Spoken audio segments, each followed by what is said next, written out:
lakukan dalam hidup kita. Saat kita senang maupun susah, Tuhan selalu berada di sisi kita dan selalu menyertai kita. Sesuai dengan tema gereja kita di bulan Juni ini, yaitu penyertaan atau Immanuel, yang pastinya akan semakin menguatkan dan semakin memberkati kita. Sebelumnya, marilah kita satukan hati dan berdoa. Tuhan Yesus, terima kasih atas penyertaan-Mu di dalam hidup kami Bapa. Sebentar kami akan memulai rangkaian ibadah kami dari awal pertanyaan kepada akhirnya Tuhan. Kami serahkan seluruhnya ke dalam tangan-Mu Bapa. Terlebih berkati Pastor Romi Matulesi yang akan menyampaikan isi hati-Mu.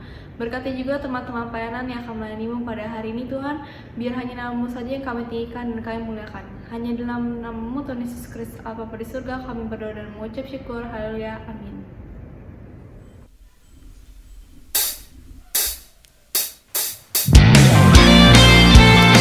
Terima kasih Tuhan, sebab Kau kekuatan dalam hidup kami. Takkan gentar langkah kami Tuhan. Mari semuanya kita katakan, Yesus Kau kekuatan di hidupku. Takkan gentar langkahku. Kau angkat tanganku di saat ku jatuh.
sesatku.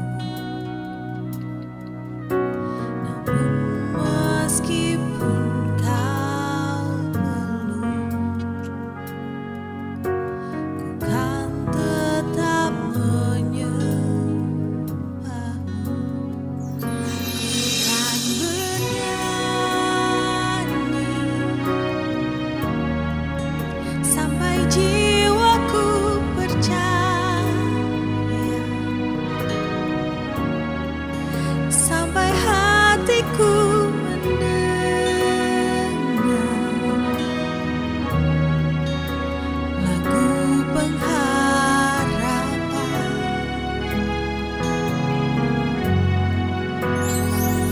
Ku kan berserah,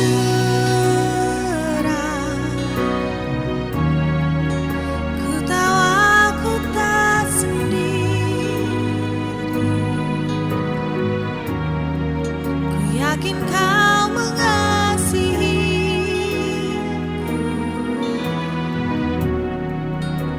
bahkan di dalam api. Ku kan menyembahmu. Benar Tuhan Yesus, kami datang, kami mau menyembah-Mu Tuhan di tempat ini. Jujur kadang aku lalai, bersandar pada kekuatan-Mu. Di dalam kelemahanku, sempurnalah kuasa-Mu. Imanku memegang janji-Mu. Ku tahu Kau selalu bersamaku dalam setiap perkaraku.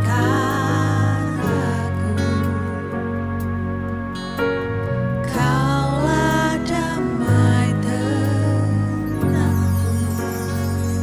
Ku kan bernyanyi,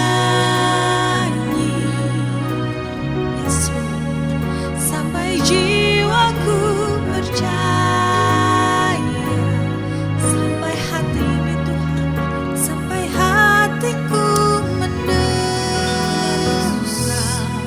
Kami mau mendengar setiap firman pengharapan, setiap perkataan. Oh, ku tahu Kau sanggup. Aku tak pernah sendiri. Selalu baik Kau di hidupku. Bahkan di dalam api kami tetap menyembah-Mu Tuhan. Di dalam api Tuhan menyembah-Mu. Lebih sungguh lagi kita angkat pujian ini.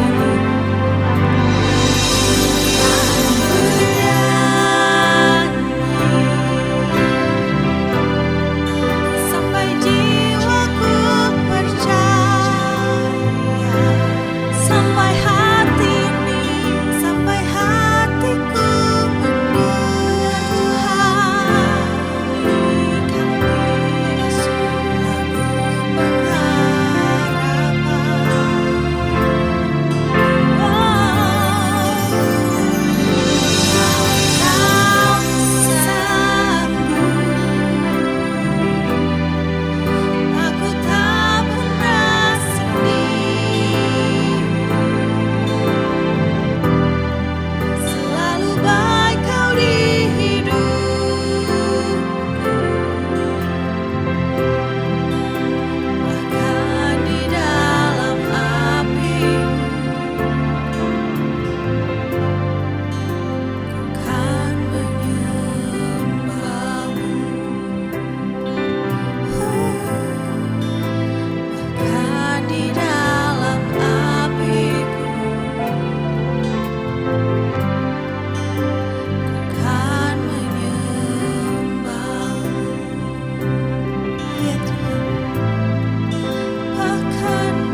Sebagai satu tubuh di dalam Tuhan, saya mau mengundang Bapak Ibu terkasih untuk kita boleh bersama-sama berdoa bagi setiap pergumulan yang sudah dikirimkan oleh teman-teman kita, saudara kita, dan juga keluarga kita.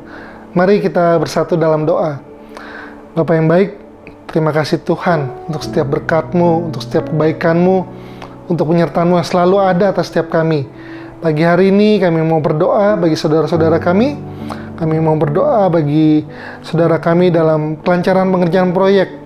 Berkati Tuhan agar proyeknya boleh berjalan dengan lancar dari awal sampai akhir dan tidak ada kegagalan. Terima kasih Tuhan Yesus. Kami juga mau berdoa untuk saudara kami agar jaminan rumahnya boleh segera beres. Berkati setiap prosesnya sehingga semuanya boleh berjalan dengan lancar. Terima kasih Tuhan Yesus. Kami juga mau berdoa bagi saudara kami agar dipulihkan dari COVID-19. Berkati Tuhan, saudara kami boleh segera pulih dan tidak ada efek samping. Terima kasih Tuhan Yesus. Kami juga mau berdoa bagi bangsa Indonesia. Kami mengucap berkat untuk pemimpin kami, untuk presiden kami, untuk setiap pemerintahan yang bekerja. Berkati selalu, terutama di penanganan masa pandemi, agar setiap kebijakan boleh diambil dan tepat guna. Kami juga menyerahkan kondisi keamanan nasional, agar semuanya selalu aman terkendali. Biar Engkau saja yang berkati Indonesia dengan damai sejahtera. Terima kasih Tuhan Yesus. Di saat yang bersamaan, kami juga mengucap syukur untuk setiap kebaikan-Mu. Kami mengucap syukur untuk saudari kami yang boleh beraktivitas dengan baik sepanjang masa kehamilan. Yes, terima kasih Tuhan. Kami juga mengucap syukur untuk saudara kami yang telah mendapatkan karyawan yang baru dengan kinerja yang baik. Yes, praise the Lord. Kau sangat baik Tuhan. Kami yakin dan percaya penyertaan-Mu tak pernah lepas atas setiap kami. Dan biar setiap kebaikan-Mu boleh menjadi kekuatan bagi setiap kita dalam menjalani kehidupan kita sehari-hari. Terima kasih Tuhan Yesus. Hanya dalam nama-Mu kami telah berdoa dan mengucap syukur. Haleluya. Amin. Bapak Ibu terkasih, di Zion Church of Christ kami rindu setiap pribadi bisa tertanam dan selalu bertumbuh lebih lagi dalam Tuhan. Mazmur 92 ayat 14 berkata, mereka yang ditanam di bait Tuhan akan bertunas di pelataran Allah kita. Oleh karena itu, kami mengundang saudara-saudara untuk bergabung dalam sel grup kami, iConnect, yang saat ini diadakan secara online. Kita akan bertumbuh bersama-sama dan perkembangan rohani saudara akan selalu terpantau, akan selalu terbangun, karena tidak ada pertumbuhan di dalam kesendirian. Melalui iConnect juga kita akan mendapatkan banyak informasi tentang kegiatan yang sedang berlangsung di gereja. Dan untuk informasi lebih lengkap, Bapak Ibu bisa menghubungi nomor yang tertera di bawah ini. Silakan disimpan. Dan sekarang saya mau mengundang untuk setiap kita boleh bersama-sama membaca ayat renungan untuk minggu ini. Saya akan bacakan terlebih dahulu ayat renungan untuk minggu ini yang diambil dari Filipi 4 ayat 13. Segala perkara dapat kutanggung di dalam Dia yang memberi kekuatan kepadaku. Mari kita baca bersama Filipi 4 ayat 13. Segala perkara dapat kutanggung di dalam Dia yang memberi kekuatan kepadaku. Ya, kita imani ayat ini boleh menjadi kekuatan, boleh menjadi pedoman bagi setiap kita menjalani kegiatan kita sepanjang minggu ini. Terima kasih Tuhan Yesus untuk setiap kebaikan-Mu. Dan saat ini kita angkat kembali pujian ini.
Yes, I am. Thank you, Jesus. Thank you, Lord. Thank you, Jesus. Let's sing it together. I am chosen, not forsaken. I am who you say I am. You are for me, not against me. I am who you say I am. Once more. I am chosen, not forsaken. I am who you say I am. You are for me, not against me. I am who you sing it together. I am chosen, not forsaken. I am who you say I am. You are for me, not against me. I am who you say I am. Let's sing it together.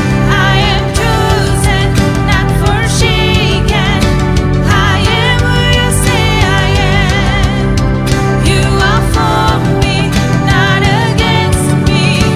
I am who you say I am. Oh, I am who you say I am. Yes, I am who you say I am. Come on, church. Who the Son sets free, oh, is free indeed. I'm a child of God. Yes, I am. In my Father's house, there's a place for me. I'm a child of God. Yes, I am. Thank you, Jesus. Selamat hari Minggu, salam sejahtera dan diberkati Tuhan senantiasa bersama dengan seluruh keluarga Anda. Kabar baik senantiasa tentunya menjadi bagian utama dalam kehidupan setiap Anda dimanapun Anda berada saat ini. Ada begitu banyak kabar baik yang Tuhan selalu sediakan bagi setiap orang percaya. Dan yang paling indah adalah, dan yang paling ajaib dalam kehidupan kita, bahwa Tuhan tidak pernah tidak menjawab doa-doa kita. Untuk itu di hari Minggu ini, mari kita akan terlebih dahulu bersatu dengan sakramen tubuh dan darah Tuhan Yesus. Untuk itu mari kita siapkan roti dan anggur bersama dengan setiap orang yang ada di tempat Anda. Dan kita akan menikmati setiap kemurahan Tuhan di hari Minggu ini. Satu firman Tuhan saya bacakan buat saudara di dalam 1 Korintus pada pasal 11, ayatnya yang ke-27 sampai dengan ayat yang ke-29, juga pada ayatnya yang ke-31 dikatakan begini. Jadi, barang siapa dengan cara yang tidak layak makan roti atau minum cawan Tuhan, ia berdosa terhadap tubuh dan darah Tuhan. Karena itu hendaklah tiap-tiap orang menguji dirinya sendiri, dan baru sesudah itu ia makan roti dan minum dari cawan itu. Karena barang siapa makan dan minum tanpa mengakui tubuh Tuhan, ia mendatangkan hukuman atas dirinya. Ayat 31-nya dikatakan, kalau kita menguji diri kita sendiri, hukuman tidak akan menimpa kita. Bapak Ibu dikasih Tuhan, salah pemahaman maka akan mendatangkan keyakinan yang merugikan di dalam kehidupan kita. Seringkali orang berpikir bahwa ayat ini berarti kita harus memastikan dulu diri kita benar sebelum menerima tubuh dan darah Tuhan Yesus. Atau kita perlu memastikan diri kita dulu bahwa sudah layak sebelum mengambil bagian dalam sakramen yang suci ini. Lalu ada orang yang berpikir bahwa hanya orang tertentu saja yang dapat berdoa untuk roti menjadi tubuh dan anggur menjadi darah Yesus. Saudara kasih Tuhan, itu merupakan konsep yang salah arah dan menganggap diri paling benar. Dan pada akhirnya ketika orang mempercayai konsep yang salah itu, maka yang seharusnya mendatangkan berkat malahan berbalik menjadi kutub. Saudara, arti dari menguji dirinya sendiri adalah pada saat kita mengambil sakramen tubuh dan darah Yesus, kita memahami bahwa tubuh Yesus itu dihancurkan untuk kesembuhan kita dan darahnya ditumpahkan untuk pengampunan semua dosa-dosa kita. Ini berarti kita menguji diri kita sendiri dalam terang kasih Kristus bahwa pekerjaan Yesus itu sudah selesai di atas kayu salib. Artinya di sini, saat ini kita melihat diri kita sendiri sangat dikasihi, diampuni, dan dipilih Tuhan, bukan hanya untuk mengambil bagian dalam sakramen tubuh dan darah Yesus, tetapi juga untuk menerima setiap berkat dan manfaat dari pekerjaannya yang telah selesai di kayu salib. Menguji diri sendiri juga artinya kita melihat diri kita sendiri, bahwa kita sudah dibenarkan oleh pengorbanan Kristus di Kalvari. Sehingga setiap kali kita masuk dalam sakramen tubuh dan darah Yesus, kita percaya kebaikannya selalu tersedia bagi setiap kita. Amin. Dan apa saja kebaikan Tuhan? Yaitu Anda pasti disembuhkan. Anda dibekali dengan hikmat, dituntun dalam terangnya Tuhan. Lalu Anda berkemenangan atas tipu daya setan. Dan suatu hari, Anda akan diundang untuk masuk kerajaan sorga. Haleluya. Ini merupakan kabar baik yang Tuhan sediakan buat setiap kita. Untuk itu, mari kita bersatu di dalam doa terlebih dahulu. Tuhan Yesus, terima kasih. Di hari Minggu ini, kami mau siapkan hati kami untuk bersatu dalam sakramen tubuh dan darah Tuhan Yesus. Kami percaya bahwa barang siapa yang makan tubuh dan minum darah Yesus, mereka adalah orang-orang yang senantiasa memperingati kematian Yesus sampai Engkau datang kembali menjemput setiap orang percaya. Artinya setiap kali kami makan tubuh dan minum darah Yesus, kami mengingat senantiasa siapa kami di mata Tuhan. Kami mengingat senantiasa apa yang Yesus sudah selesaikan di atas Kalvari. Dan setiap kali kami makan tubuh dan minum darah Yesus, kami mengingat juga bahwa bagian yang luar biasa, segala kebaikan Tuhan telah disediakan buat kami. Kami menang atas tipu daya setan. Kami menang atas segala hal negatif yang dunia katakan. Karena kami percaya hidup kami bukan karena kata-kata dunia. Tapi ketika kami makan tubuh dan minum darah Yesus, kami mengingat hidup kami adalah karena apa yang Tuhan telah jaminkan. Karena itu setelah kami makan tubuh dan minum darah Yesus, kami juga masuk dalam kebenaran firman Tuhan. Berbicara bagi setiap kami, firman-Mu adalah kebenaran. Satu-satunya kebenaran yang memerdekakan. Apa yang keluar dari mulut bibir lidahnya Tuhan tidak akan pernah kembali sia-sia, tetapi akan mengerjakan segala sesuatunya dan pastinya berhasil. Maka tutup buku semua kami dengan kuasa darah Yesus. Sederhanakan setiap kata kalimat bahasa yang kupakai, agar setiap anak Tuhan menangkap dengan jelas, mengerti dengan benar apa yang Tuhan rencanakan bagi kehidupan kami. Terpujilah nama-Mu Tuhan, dalam nama Yesus Kristus. Haleluya. Amin. Mari kita buka dan kita angkat rotinya terlebih dahulu. Bersama-sama dengan saya, mari ikuti doa ini. Katakan, dalam nama Tuhan Yesus, inilah roti yang telah turun dari surga. Inilah tubuh Tuhan Yesus Kristus, tubuh yang tergantung di atas kayu salib, yang memberikan kami, bersama dengan keluarga, kehidupan yang kekal di dalam kerajaan sorga, untuk menyempurnakan, agar tubuhku selalu sehat sempurna. Sempurna jiwa rohku kami akan dibangkitkan pada akhir zaman. Maka tubuh Kristus yang telah terpecah, tertikam, tertombak di atas kayu salib, agar mulai hari ini kami tidak akan terkapar di meja operasi. Kami tidak sakit-sakitan. Kami menang atas segala virus, bahkan virus berbahaya, penyakit mematikan sekalipun tidak berkuasa atas kami. Dalam nama Tuhan Yesus, inilah roti yang turun dari surga. Inilah tubuh Tuhan Yesus Kristus. Mari kita makan tubuh Tuhan Yesus Kristus.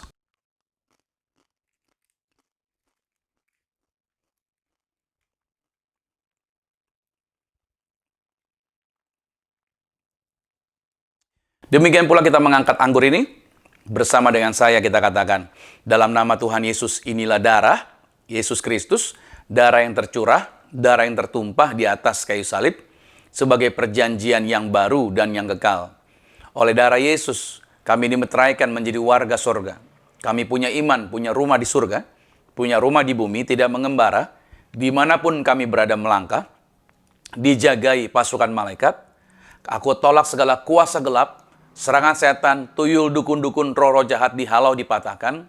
Bahkan bersama keluarga kami diberi kuasa menginjak ular dan kalajengking, menghancurkan rancangan-rancangan setan bagi hidup kami. Kami punya iman, apa saja yang kami pegang, yang kami sentuh, yang kami kerjakan, dibuat Tuhan pasti berhasil. Hikmat Tuhan, penuntunan Tuhan ada bersama kami. Dalam nama Tuhan Yesus, inilah darah Yesus Kristus. Mari kita minum darah Tuhan Yesus.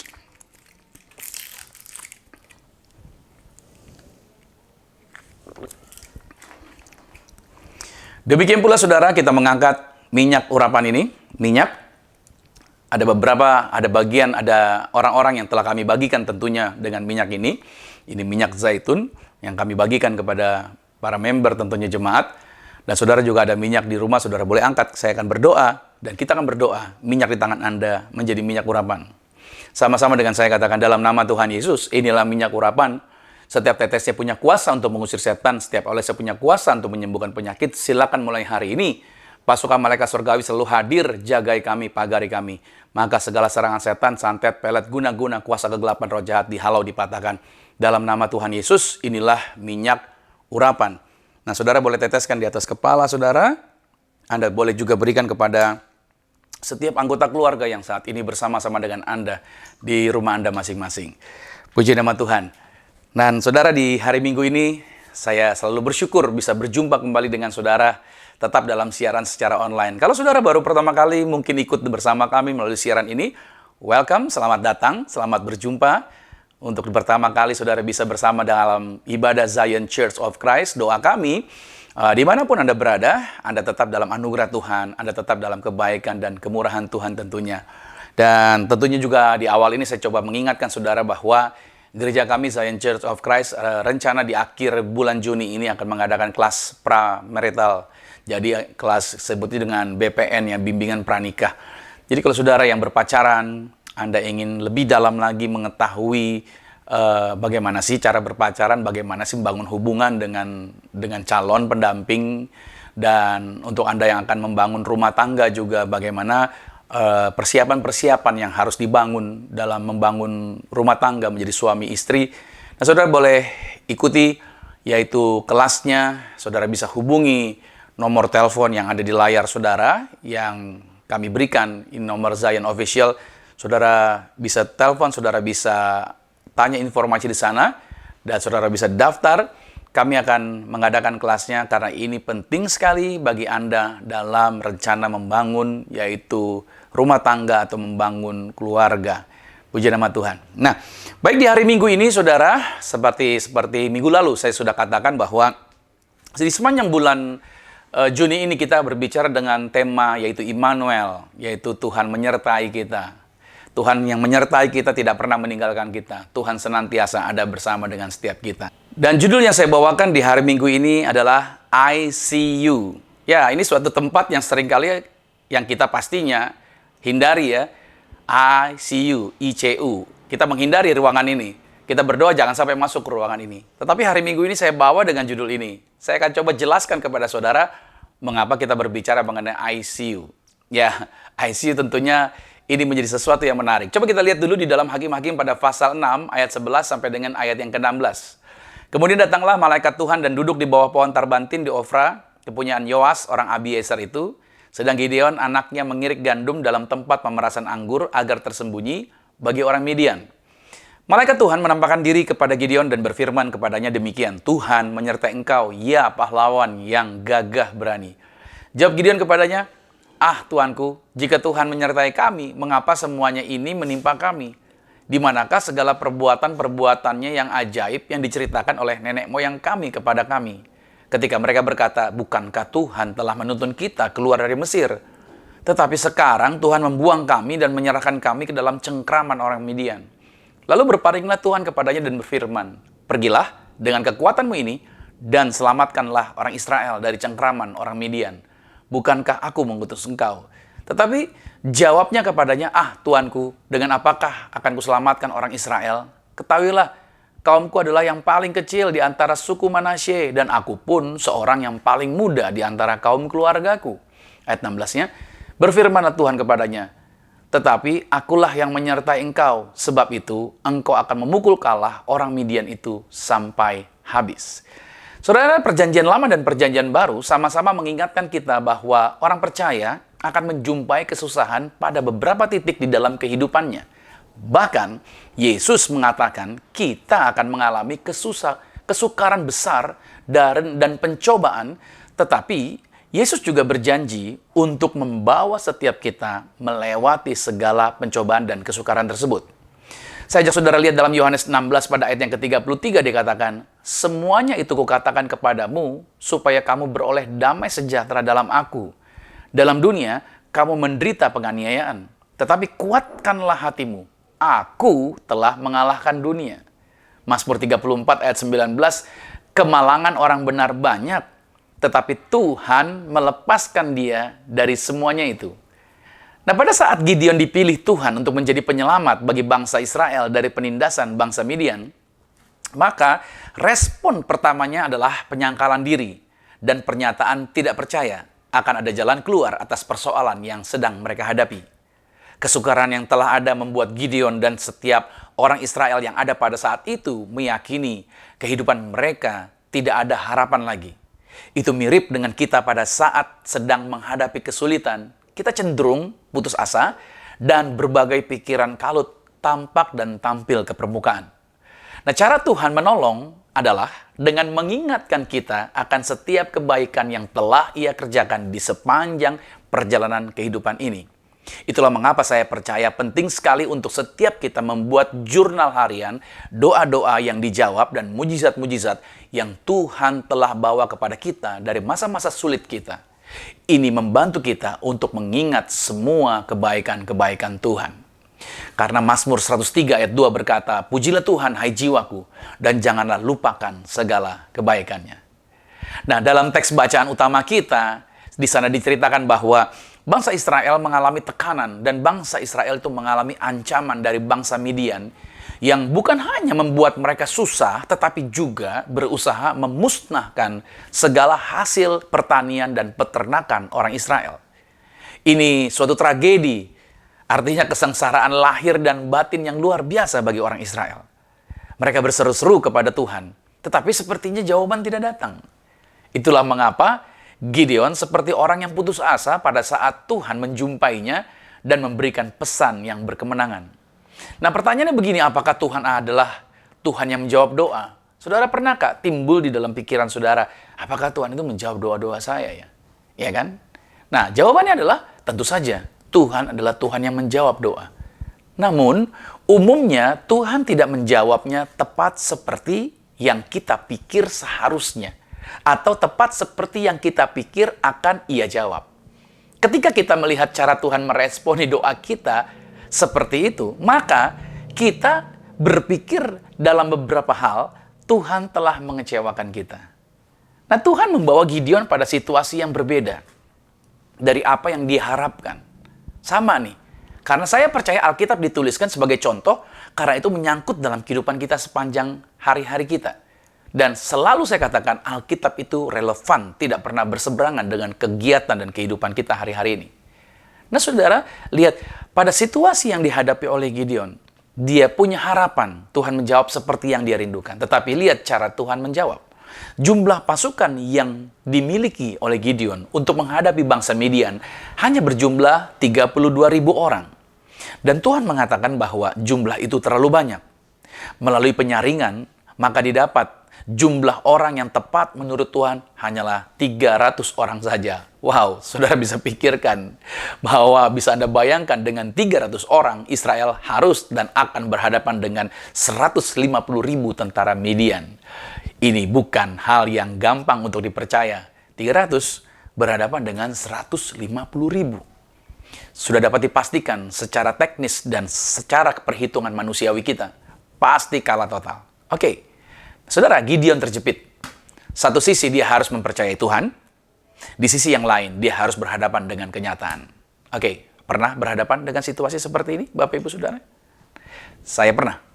Saya pernah mengalami situasi yang sulit dan tidak mudah. Di tempat tidur seringkali saya merenungkan dan saya bertanya-tanya, bahkan saya berteriak di dalam hati, seolah-olah saya sedang mengajari Tuhan. Apa susahnya sih Tuhan menjawab yang saya doakan? Kan Engkau Tuhan yang luar biasa. Gitu, saudara. Tinggal restui saja doa saya, lakukan ini, lakukan itu, and then kesusahan saya beres, selesai. Demikian cara saya berpikir, berkata-kata kepada Tuhan. Tetapi Tuhan memiliki rencana yang berbeda. Pada saat saya berhadapan dengan kesulitan, pada saat saya berhadapan dengan tekanan tersebut, justru Tuhan sedang membentuk mental saya untuk menjadi seorang gembala yang tahan uji, dan mampu bertahan dalam kesulitan, dalam tekanan, serta selalu bergantung kepada Tuhan. Nah, banyak orang kelihatannya tidak bisa berjalan terus setelah sebuah masalah atau sebuah tragedi terjadi di dalam kehidupan mereka.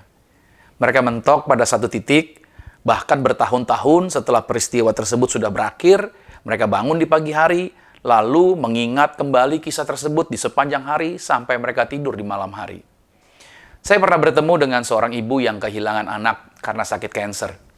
Kemudian penguburan dilakukan, banyak sahabat telah memberikan empati kepada mereka. Kemudian waktu-waktu berduka berlalu dan orang-orang mulai melakukan aktivitasnya masing-masing, termasuk ibu ini juga melakukan aktivitasnya kembali. Tetapi setiap kali ibu ini bertemu dengan seseorang dan memulai sebuah percakapan, maka ia mulai menceritakan kembali kisah duka yang sama, menghidupkan kembali tragedi itu lagi, sambil berharap menemukan beberapa pengakhiran. Nah, orang-orang seperti ini kesulitan untuk melanjutkan kehidupan mereka. Mereka membutuhkan sebuah penjelasan sebelum mampu untuk berjalan terus. Mereka mungkin bertanya seperti ini, jika saja Tuhan mau menjelaskan kepadaku apa yang terjadi, aku pasti bisa memulai hidupku lagi.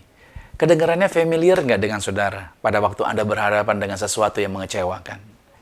Saudara yang kasih Tuhan, tetapi sebaliknya, Tuhan sedang menunggu mereka untuk bergerak lagi dalam iman, kemudian Tuhan akan menjelaskan kepada mereka.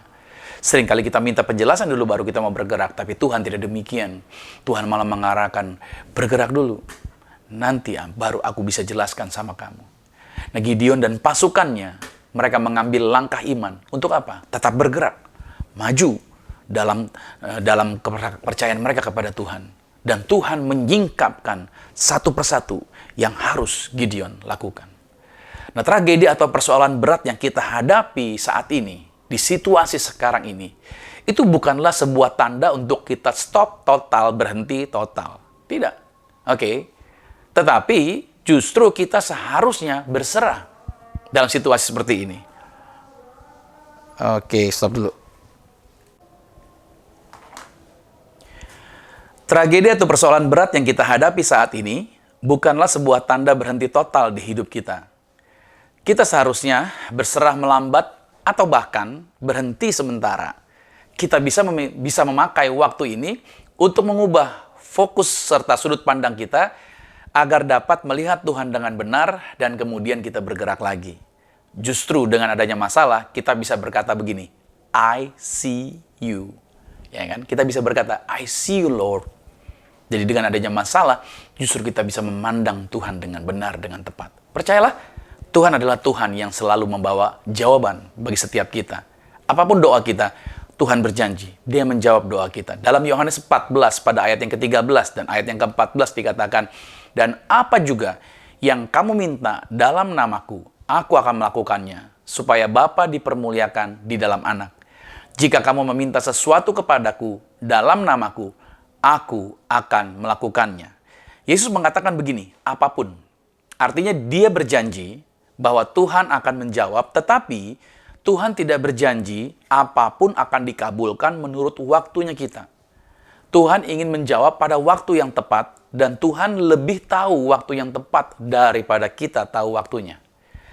Ada masa-masa di mana saya pernah merasa ragu, ada masa-masa di mana saya merasa terancam, ada masa-masa di mana saya bingung. Namun saya tidak mau menyerah, saya bertekad untuk terus mengikuti Tuhan karena Tuhan berjanji pada waktunya Ia akan memberitahu saya jawaban terhadap pertanyaan-pertanyaan saya. Saudara kasih Tuhan, hanya karena Yesus belum memberikan jawaban, bukan berarti Yesus tidak menjawab doa kita. Itu dua hal yang berbeda, saudara ya. Jadi saudara harus pahami, kalau Dia belum memberi jawaban, bukan berarti Dia tidak menjawab. Tapi pada waktunya Dia akan menjawab doa kita. Nah lalu bagaimana cara kita menangani suatu tragedi atau permasalahan di dalam hidup kita? Bagaimana cara kita menghadapi itu semua? Ketika suatu tragedi atau masalah terjadi, maka kita harus memilih bagaimana menanganinya dengan tepat, bagaimana kita menanganinya dengan benar. Yang pertama, saudara, yang perlu kita lakukan adalah jangan pernah kita lari daripada Tuhan begitu kita ada masalah. Gideon meminta petunjuk. Ya, dia meminta petunjuk dari Tuhan pada saat situasinya menjadi sulit, bukan mencari dari orang lain. Ini problem, seringkali kita mencari petunjuk dari orang sekitar kita, bukan minta petunjuk dari Tuhan. Dalam Hakim-Hakim 6 ayat 17 dikatakan, maka jawabnya kepada Tuhan, Jika sekiranya aku mendapat kasih karunia di mata-Mu Tuhan, maka berikanlah kepadaku tanda bahwa Engkau sendirilah yang berfirman kepadaku. Saudara, jawaban Tuhan itu tidak rumit, tetapi sederhana. Nah, ketika tragedi atau masalah terjadi, saya menasihatkan Anda, jangan pernah lari dari Tuhan. Tetapi sebaliknya, larilah kepada Tuhan. Ketika hal-hal yang tidak Anda mengerti terjadi di dalam kehidupan Anda. Karena kalau kita lari dari Tuhan, kita akan menyesali seumur hidup perjalanan kita. Tetapi pada waktu kita lari pada Tuhan, justru kita akan menemukan jawaban-jawaban kehidupan kita. Dalam Ibrani 10 pada ayat yang ke-25, janganlah kita menjauhkan diri dari pertemuan-pertemuan ibadah kita seperti yang dibiasakan oleh beberapa orang. Tetapi marilah kita saling menasihati dan semakin giat melakukannya menjelang hari Tuhan yang mendekat. Nah, apakah saya pernah tergoda untuk lari dari masalah yang sedang saya hadapi? Ya, jawabannya adalah ya. Ada masa-masa di mana saya telah meragukan firman Tuhan. Sesaat saya pernah meragukan itu. Tetapi saya membuat keputusan, saya mengambil keputusan untuk terus bergerak maju. Untuk terus melewati godaan tersebut. Kenapa? Saya menolak untuk berpaling dari firman Tuhan, walaupun ada godaan seperti itu. Kenapa demikian? Karena tidak pernah baik membuat suatu keputusan di tengah kebingungan. Kalau saudara sedang kebingungan, jangan pernah ambil keputusan. Kalau saudara sedang emosional, jangan pernah mengambil keputusan. Tunggu Anda settle down, tunggu Anda tenang dulu, baru Anda mengambil keputusan. Makanya Tuhan tidak pernah menciptakan yang namanya kebingungan. Tuhan nggak pernah menciptakan suasana bingung. Kebingungan itu datang dari musuh. Tuhan itu lebih besar dari musuh. Tuhan itu selalu memberikan petunjuk. Tuhan nggak pernah bikin Anda bingung dalam menentukan sebuah pilihan. Tuhan itu selalu mengarahkan Anda. Pilihlah yang ini. Jalanlah di sini. Tuhan tidak pernah membiarkan saudara dilepas begitu saja. Karena saudara merasa bahwa Anda punya pilihan bebas, manusia punya pilihan bebas. Seolah-olah manusia berkehendak memilih apa yang dia mau. Tapi pada dasarnya tidak. Tuhan selalu memberikan petunjuk. Tuhan selalu menentukan jalan mana yang Anda harus ambil. Karena yang datang dari Tuhan, petunjuk dari Tuhan, itu membuat perjalanan Anda akan aman. So, karena itu saudara dikasih Tuhan, kita perlu melihat dengan benar bahwa ketika suatu tragedi, ketika satu permasalahan terjadi, jangan pernah kita lari daripada Tuhan. Yang kedua saudara adalah menantikan Tuhan. Dalam Mazmur 27 pada ayat yang keempat dikatakan begini, nantikanlah Tuhan, kuatkanlah dan teguhkanlah hatimu, ya nantikanlah Tuhan. Mazmur 37 pada ayat 34 juga dikatakan begini, nantikanlah Tuhan dan tetap ikutilah jalannya, maka ia akan mengangkat engkau untuk mewarisi negeri dan engkau akan melihat orang-orang fasik dilenyapkan. Pada saat Gideon menantikan Tuhan di dalam problem yang dihadapi dia bersama dengan seluruh bangsa Israel, Gideon justru semakin dikuatkan dengan petunjuk-petunjuk berikutnya. Dan Gideon tidak menjadi seorang yang terburu-buru dalam mengambil suatu keputusan. Dan pada akhirnya jawaban atas persoalan yang dihadapi Israel itu terjadi, yaitu semua musuhnya dilenyapkan oleh Tuhan. Nah, dua ayat yang kita baca tadi memberikan kita kunci untuk menjalani kehidupan kekristenan kita, yaitu ketika kita tidak mengerti apa yang sedang terjadi di hidup kita, yang perlu kita lakukan, nantikan Tuhan. Menanti itu menguatkan kita. Menantikan Tuhan itu akan menguatkan kita. Namun seringkali kita hanya peduli tentang jawaban dari doa kita. Kita sulit untuk menanti. Kita lebih peduli kepada, jawab dong doa saya Tuhan. Seperti itu.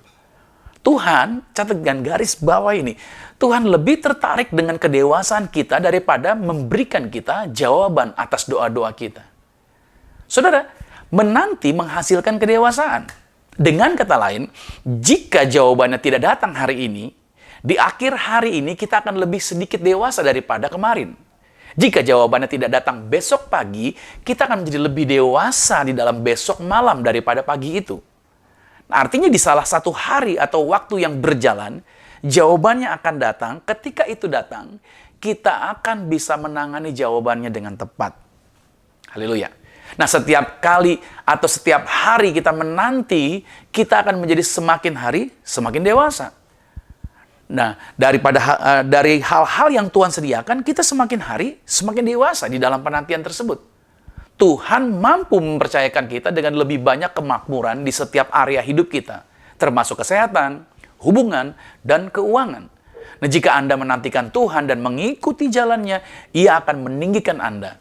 Nah, menantikan Tuhan juga akan membuat kita bisa melihat, yaitu penghancuran orang-orang yang membawa kejahatan ke dalam kehidupan kita. Ya, saya harus menjelaskan dengan benar area ini. Saya harus berhati-hati, tentu saja. Kita berdoa agar orang-orang yang telah melakukan hal yang jahat kepada kita itu, mereka menemukan Yesus. Kita tidak berdoa untuk mereka hancur, tapi kita berdoa untuk mereka menemukan Yesus. Tapi seandainya, saudara, mereka tidak menemukan Yesus, maka Tuhan berjanji, lihat janji Tuhan, bahwa kita yang menantikan Tuhan, kita yang bertekun di dalam Tuhan, kita akan bertahan lebih lama daripada mereka. Dan suatu hari, kita akan benar-benar menyaksikan penghancuran mereka. Jadi saudara yang kasih Tuhan, kalau ada orang fasik, saudara mungkin pernah mengalami bahwa ada orang yang saudara tolong, dulu pada waktu saudara jaya, saudara makmur, saudara tolong orang itu terbalik sekarang, saudara sedang menghadapi suatu persoalan, saudara sedang mengalami satu pergumulan, orang yang pernah Anda tolong menjadi berhasil kehidupannya, tetapi seolah-olah orang itu lupa sama saudara, bahkan seolah-olah tidak mau berterima kasih dan tidak sadar pernah ditolong oleh saudara. Dan saya cuma mau katakan buat saudara bahwa Anda jangan emosi dengan orang tersebut, Anda jangan jadi ngomel dengan orang tersebut. Baca ayat ini mengatakan bahwa kita yang menanti-nantikan Tuhan, kita yang selalu membangun persekutuan dengan Tuhan, kita bertahan lebih lama daripada mereka. Mereka mungkin hari ini kelihatannya punya banyak, tetapi ketika mereka tidak menyadari bahwa itu semua adalah pemberian Tuhan, pada akhirnya mereka akan rontok dengan sendirinya. Dan justru Anda yang menantikan Tuhan, saudara, jauh lebih bertahan, jauh lebih lama dibandingkan orang-orang tersebut. Saudara, dalam menantikan Tuhan, Anda belajar yang namanya kesabaran. Kesabaran adalah tanda besar kedewasaan. Kita semua telah mengalami masa tekanan dan ketahanan. Kesabaran adalah salah satu sifat baik yang ditemukan dalam orang percaya yang sudah menjadi dewasa. Dan surat Roma memberikan kita petunjuk, yaitu bagaimana sebenarnya cara kesabaran itu datang. Dalam Roma 5 pada ayat yang ketiga dan ayat yang keempat dikatakan begini, dan bukan hanya itu saja, kita malah bermegah juga dalam kesengsaraan kita. Karena kita tahu bahwa kesengsaraan itu menimbulkan ketekunan, dan ketekunan menimbulkan tahan uji, dan tahan uji menimbulkan pengharapan. Saudara, daripada Anda menangis dan berkata, Tuhan, kapan sih situasi ini akan berakhir? Kapan saya akan dilepaskan dari situasi ini? Adalah lebih baik, saudara, untuk membangun sikap untuk bersaksi dan bersaksi. Sebab kesaksian itu membebaskan Anda dari upaya musuh untuk membawa keputusasaan dan kekalahan. Mungkin Anda tadinya adalah orang yang bersemangat menceritakan tentang Yesus kepada orang lain. Mungkin Anda tadi seperti itu. Anda berbicara kepada mereka tentang kebaikan Tuhan, bersaksi tentang bagaimana Yesus menyembuhkan tubuh Anda dari penyakit, dan bagaimana Yesus menyediakan keuangan Anda, memberkati Anda dalam finance. Dan kemudian tiba-tiba sesuatu yang tidak nyaman terjadi. Atau ada orang yang dekat dengan Anda mengkritik dan merendahkan Anda tentang kesaksian Anda, tentang hidup Anda. Dan akhirnya Anda menjadi malu-malu. Anda menjadi gugup atau bahkan malu berbicara nama Yesus Kristus. Ini seperti orang naruh dalam sebuah teks, yaitu menaruh pelita di bawah tempat tidur. Pelita itu harusnya di atas ya, untuk menerangi. Tapi dia menaruhnya di bawah tempat tidur. Nah saudara, hari ini Yesus menyuruh kita untuk kembali menjadi terang bagi dunia ini. Saudara, jangan berhenti untuk bersaksi.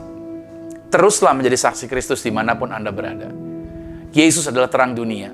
Dan kita yang percaya pada Yesus, kita adalah terang dunia di bumi ini. Yesus mengatakan bahwa satu kota yang terletak di atas gunung itu tidak tersembunyi. Itu terletak di atas gunung gunanya untuk agar dapat dilihat oleh semua orang. Anda bisa baca di dalam Matius 5 ayat 14 sampai dengan 16. Nah, saya garansi kepada Anda bahwa Anda bukanlah satu-satunya orang yang punya masalah. Ada ratusan ribu atau ada jutaan orang yang sedang mengalami pencobaan yang sama dengan Anda. Dan Tuhan memastikan bahwa suatu hari Anda akan bertemu dengan beberapa orang itu untuk bersaksi tentang apa yang Tuhan lakukan untuk membawa Anda melewati semua persoalan tersebut. Ada amin. Yang ketiga, jangan lepaskan kepercayaan Anda. Nah, ini penting sekali. Ketika ada tragedi, ketika ada masalah terjadi, jangan pernah lepaskan kepercayaan Anda. Dalam Ibrani 10 pada ayat 35 dan ayat 36 dikatakan, sebab itu, janganlah kamu melepaskan kepercayaanmu, karena besar upah yang menantinya. Sebab kamu memerlukan ketekunan. Supaya sesudah kamu melakukan kehendak Allah, kamu memperoleh apa yang dijanjikan itu. Dari mana datangnya kepercayaan? Dan berdasarkan apa kepercayaan itu sebenarnya? Semuanya datang dari pengalaman. Itu dia.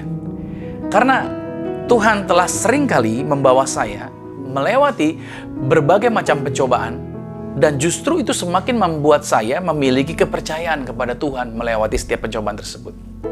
Saya belajar dan saya melihat seperti Daud menulis dalam Mazmur 23, bahwa dia melewati lembah kekelaman sekalipun, Daud semakin percaya kepada Tuhan. Nah, banyak orang Kristen melepaskan kepercayaan mereka. Oleh sebab itu, perikop ayat Ibrani yang saya bagikan ini mengatakan bahwa agar kita tidak melepaskan kepercayaan itu untuk sesuatu yang sifatnya sementara. Jangan lepaskan keyakinan Anda akan Tuhan untuk beberapa hal sementara yang tidak bisa Anda jelaskan. Jangan izinkan iblis untuk berbisik di telinga Anda bahwa segala sesuatu yang telah Anda percaya itu salah. Saudara yang dikasihi Tuhan, itu yang terjadi atas Hawa di Taman Eden. Dia membiarkan dirinya disampaikan atau dibisiki atau mendengarkan perkataan daripada si iblis. Saya berdoa buat saudara, agar saudara benar-benar menjagai apa yang perlu saudara dengar. Jangan lepaskan apa yang Anda tahu untuk beberapa keadaan tiba-tiba. Lalu Anda mulai berkata, saya tidak tahu apa yang harus saya lakukan. Atau dengan kata lain, jangan lepaskan apa yang Anda tahu untuk apa yang Anda tidak tahu. Kalau saudara nggak tahu, saudara jangan sampai saudara melepaskan apa yang sudah Anda pegang dari awal. Makanya jangan percayai kebohongan-kebohongan musuh yang mengatakan begini, bahwa Tuhan itu nggak ada, atau Tuhan tidak bisa menolong Anda, Tuhan tuh nggak care, Tuhan nggak peduli. Padahal kenyataannya saudara, pada kenyataannya Tuhan itu peduli banget, sangat peduli kepada saudara. Makanya Ibrani 10 ayat 36, saya ulang sedikit, sebab kamu memerlukan ketekunan, supaya sesudah kamu melakukan kehendak Allah, kamu memperoleh apa yang dijanjikan itu. Nah, ayat ini saya ulang sedikit, kenapa? Karena untuk kita memahami bahwa ayat ini tidak menyebutkan berapa lama setelah Anda sudah melakukan kehendak Tuhan, Anda akan menerima janji tersebut. Tidak, ayat ini tidak memberi petunjuk berapa lamanya. Tetapi dikatakan bahwa Anda pasti akan menerima jawabannya. Ayat ini juga tidak dikatakan jika Anda mempertanyakan Tuhan tentang sesuatu yang Anda tidak mengerti, maka Tuhan wajib untuk segera menjawab Anda. Tidak. Ayat ini hanya menyatakan bahwa Tuhan pasti akan menjawab. Nah, saya ajak saudara untuk melihat bagaimana murid-murid menghadapi situasi yang tidak mudah untuk tetap percaya menunggu di loteng Yerusalem sepeninggalan Yesus terangkat ke sorga. Tidak ada Yesus yang bersama dengan mereka saat itu. Satu-satunya hal yang mereka punya hanya pesan perkataan Yesus untuk tidak kemanapun, tunggu di kota sampai dipenuhi oleh kuasa dari sorga. Murid-murid tidak tahu berapa lama harus menunggu. Tetapi yang menarik adalah mereka tidak melepaskan apa yang mereka tahu untuk sesuatu yang mereka tidak tahu. Yang mereka tahu, Tuhan pasti menggenapi apa yang telah Ia janjikan. Puji Tuhan, saya bersyukur di hari Minggu ini saya bisa membagikan ini kepada saudara.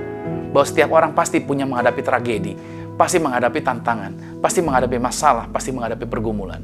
Maka closing statement saya katakan bahwa saya percaya ada banyak orang yang mengalami sesuatu di hidup mereka yang tampaknya bertentangan dengan firman Tuhan. Ada orang yang mempercayai firman dan berharap melihatnya terjadi, tetapi ternyata tidak terjadi. Mereka lalu menjadi bingung. Mereka mungkin masih datang ke gereja. Mungkin saat ini mereka mendengarkan siaran atau menyaksikan siaran secara online. Tetapi ada satu tanda tanya yang tak kunjung hilang di pikiran mereka. Tuhan, apa sih sebenarnya yang terjadi? Saudara, mungkin keuangan Anda tidak menunjukkan perubahan seperti yang Anda pikirkan. Atau mungkin Anda bertanya mengapa kesembuhan belum terjadi. Atau mungkin pertanyaannya berpusat di sekitar kematian orang yang mereka kasihi. Mungkin ada orang-orang yang merasa kehilangan anaknya, kehilangan ayahnya, kehilangan ibunya, kehilangan seseorang yang masih muda saat itu, dan mereka tidak mengerti mengapa ini terjadi. Mungkin Anda telah berdoa untuk anggota keluarga Anda agar dapat datang kepada Yesus, agar dapat percaya kepada Yesus, tetapi malahan kelihatannya sepertinya berbagai hal semakin bertambah buruk. Saudara kasih Tuhan, jika Anda berada dalam salah satu situasi ini, atau mungkin Anda mengenal seseorang yang mulai meragukan Tuhan dan mulai meragukan firman Tuhan, jika Anda mungkin siap menyembunyikan pelita kesaksian Anda mulai mau berkata, adalah saya nggak usah bersaksi lagi deh, saya jadi orang Kristen yang biasa-biasa aja deh. Anda mulai berkata, saya malu untuk memberitahukan orang bahwa Anda Kristen gitu saudara. Saya di hari Minggu ini menasihati Anda. Untuk apa? Yaitu bertahan. Jangan menyerah. Kenapa? Karena Tuhan selalu punya jawaban untuk Anda. Haleluya. Mungkin Anda sedang bersedih hari ini, tapi saya mau sampaikan buat saudara, biarlah 3 langkah ini menjadi bagian yang Anda lakukan dalam kehidupan Anda. Karena saya percaya kita punya Tuhan yang Immanuel. Dia Tuhan yang senantiasa menyertai kita. Dia Tuhan yang senantiasa menjaminkan kehidupan kita. Dia tidak pernah menjauh dari Anda. Dia tidak pernah meninggalkan Anda. Dia senantiasa ada bersama-sama dengan Anda. Situasi sulit apapun, jangan takut. Tuhan senantiasa menyediakan jawaban untuk Anda bersama dengan keluarga Anda. Ada amin? Puji nama Tuhan. Nah, biarlah di hari Minggu ini setiap saudara bersuka cita dan senantiasa percaya bahwa penyertaan Tuhan tidak akan pernah berkesudahan di dalam kehidupan Anda. Saya berdoa bersama keluarga saudara diberkati, menikmati kemurahan Tuhan, dan menikmati segala kebaikan Tuhan. Selamat hari Minggu, dan Tuhan Yesus Kristus memberkati. Amin. Mari kita berdoa. Tuhan Yesus, terima kasih buat hari Minggu ini. Kami percaya bahwa kabar baik telah kami terima. Bahwa di hari Minggu ini kami diingatkan, meskipun di dalam kehidupan kami ada tantangan, ada pergumulan, tapi kami justru diarahkan untuk dapat melalui masalah ini. Kami bisa melihat Tuhan. I see you. Kami dapat melihat Tuhan. Kami percaya bahwa Tuhan tidak pernah meninggalkan kami. Dalam situasi berat, dalam tantangan pergumulan, ada Tuhan yang senantiasa menyertai kami.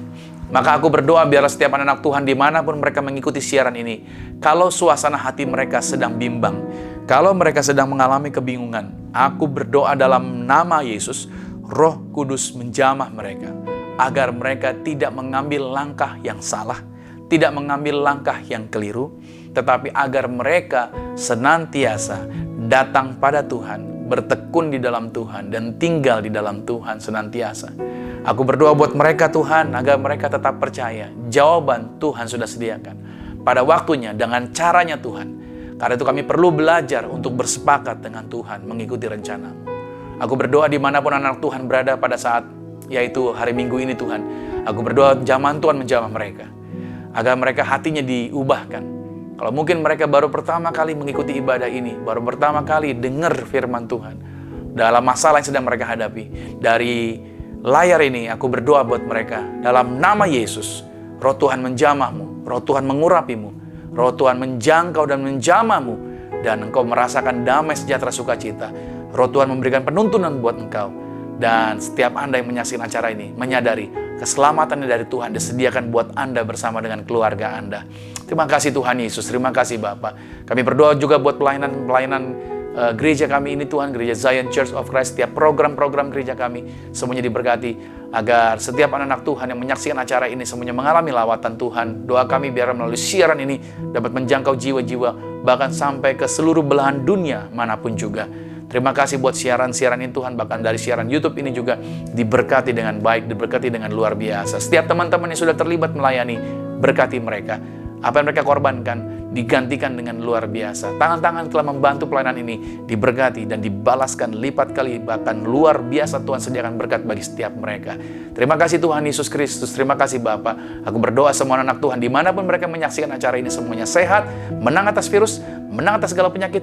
Mereka tidak dikalahkan oleh virus berbahaya sekalipun. Hati mereka bergembira, hati mereka bersuka cita, karena kami percaya ada Tuhan yang kami lihat senantiasa, ada Tuhan yang senantiasa bersama dengan kami, Tuhan yang Immanuel. Kekasih Kristus, kita akan mengakhiri ibadah ini. Untuk itu mari kita arahkan hati kita, dan terimalah setiap berkat ini menjadi milik Anda. Diberkatilah engkau di dalam usahamu, diberkatilah engkau di dalam pekerjaanmu, diberkatilah engkau di dalam studi sekolah kuliahmu, dan diberkatilah engkau di dalam pelayananmu. Apa saja yang kau pegang kerjakan di dalam kekudusan, ingatlah perkara ini.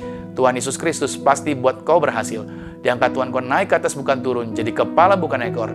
Aku berdoa sepanjang minggu, bulan, bahkan tahun ini merupakan minggu, bulan, tahun yang penuh berkat, sehingga siapapun tinggal dengan Engkau pasti diberkati, keluargamu diberkati, orang tuamu diberkati, saudara-saudarimu diberkati, rumah tanggamu berbahagia. Terimalah berkat dan anugerah dari Bapa di surga, cinta kasih di dalam Yesus Kristus, kekuatan penghiburan di dalam kuasa Roh Kudus, menyertai mengurapi setiap kita mulai saat ini sampai Tuhan Yesus datang menjemput Anda dan saya, keluargamu dan keluargaku, kita semua sama-sama menjadi warga kerajaan sorga yang percaya dengan iman. Sama-sama saya katakan amin. Selamat hari Minggu, sampai jumpa minggu depan, dan Tuhan Yesus Kristus memberkati kita semua. Amin. I hear the voice of love calling me home to where I belong. Oh, it cripples every fear, and the ones who will need walk away. Thank you, Lord. So rest in your promises. Now I'm sure of this. I'm yours. There's no power strong enough. No power strong enough to separate me from your love. I'm yours. Come on. Let the waters rise, I will stand as the oceans roar. Let the earth shake beneath me, let the mountains fall. You are God over the storm, and I am yours.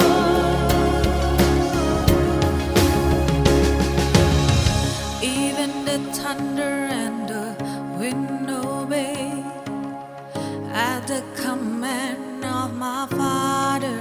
Father, I set my feet upon your mighty name. So let the